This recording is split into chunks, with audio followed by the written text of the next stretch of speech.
સુરતના અડાજણ વિસ્તારમાં ખુલ્લેઆમ દારૂનો વેપલો થઈ રહ્યો છે। સીએનજી પંપ પાસે પ્રેમ ખમણ હાઉસની સામે ઝૂંપડપટ્ટીમાં દારૂનો વેપલો થઈ રહ્યો હોવા છતાં કોઈ કામગીરી નથી કરાતી હોવાના આક્ષેપો પણ કરાઈ રહ્યા છે।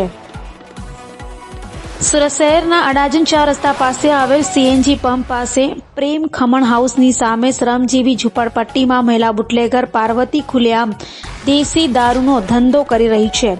સવારે અને સાંજે સમગ્ર શ્રમજીવી કોલોનીમાં મહિલા બુટલેગર પાર્વતીના દેશી દારૂના અલગ અલગ અડ્ડાઓ ચાલી રહ્યા છે। વિડીયોમાં સ્પષ્ટપણે દેખાય છે કે લોકો આવે છે અને પોટલીઓ જાહેરમાં વેચાઈ રહી છે। દેશી દારૂની પાર્ટીઓ થઈ રહી છે ને લોકો મજા માણી રહ્યા છે। પોલીસના કોઈ પણ જાતના ડર વગર દેશી દારૂ ખુલ્લેઆમ વેચાઈ રહ્યું છે।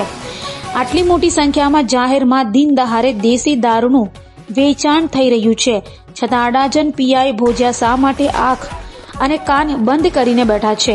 અડાજણ પીઆઈ કયા પ્રકારની ગોળ નિંદ્રામાં સૂતા છે? શા માટે આવા ચાલતા અડ્ડાઓને બંધ નથી કરાવી રહ્યા? તો અડાજણના વહીવટી કરતા સંજય સત્યા કયા પ્રકારનું વહીવટી કરી રહ્યા છે કે આ ચાલતા દિન દહાડે દારૂના અડ્ડાઓ બંધ નથી કરાવી રહ્યા?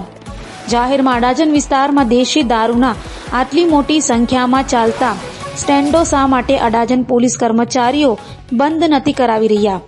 હવે સુરતના અડાજણ વિસ્તારમાં શું લઠ્ઠાકાંડની વાટ જોવાઈ રહી છે? સુરત પોલીસ કમિશનરના જાહેરનામાનો ભંગ ખુલ્લેઆમ થઈ રહ્યું છે। સવારથી રાત સુધી દેશી દારૂના સ્ટેન્ડ ધમધમી રહ્યા છે। સુરત પોલીસ કમિશનર સુધી આ વિડીયો જશે તો શું કોઈ પણ પ્રકારની કાર્યવાહી હવે થશે ખરા?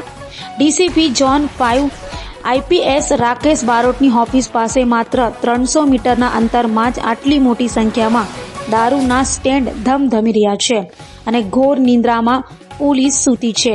શા માટે આ સમગ્ર વિસ્તારમાં ચાલતા અડ્ડાઓ બંધ નથી થઈ રહ્યા? રોજ મોટી સંખ્યામાં સવારથી રાત સુધી મહિલા બુટલેગર પાર્વતીના અડાજણ વિસ્તારમાં લોકો આવીને પોટલીઓ પી રહ્યા છે।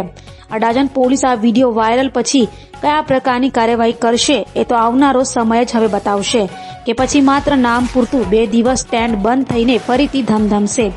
આવા દેશી દારૂના ચાલતા સ્ટેન્ડથી મહિલાઓ વિધવા થાય છે, ઘરમાં મારપીટ ઝઘડા થાય છે અને નાની ઉંમરે માણસો મળી જાય છે અને સાથે સાથે સુરતનું નામ પણ ખરાબ થઈ રહ્યું છે। ત્યારે આ અડ્ડાઓ ક્યારે બંધ થશે તે જોવું રહ્યું।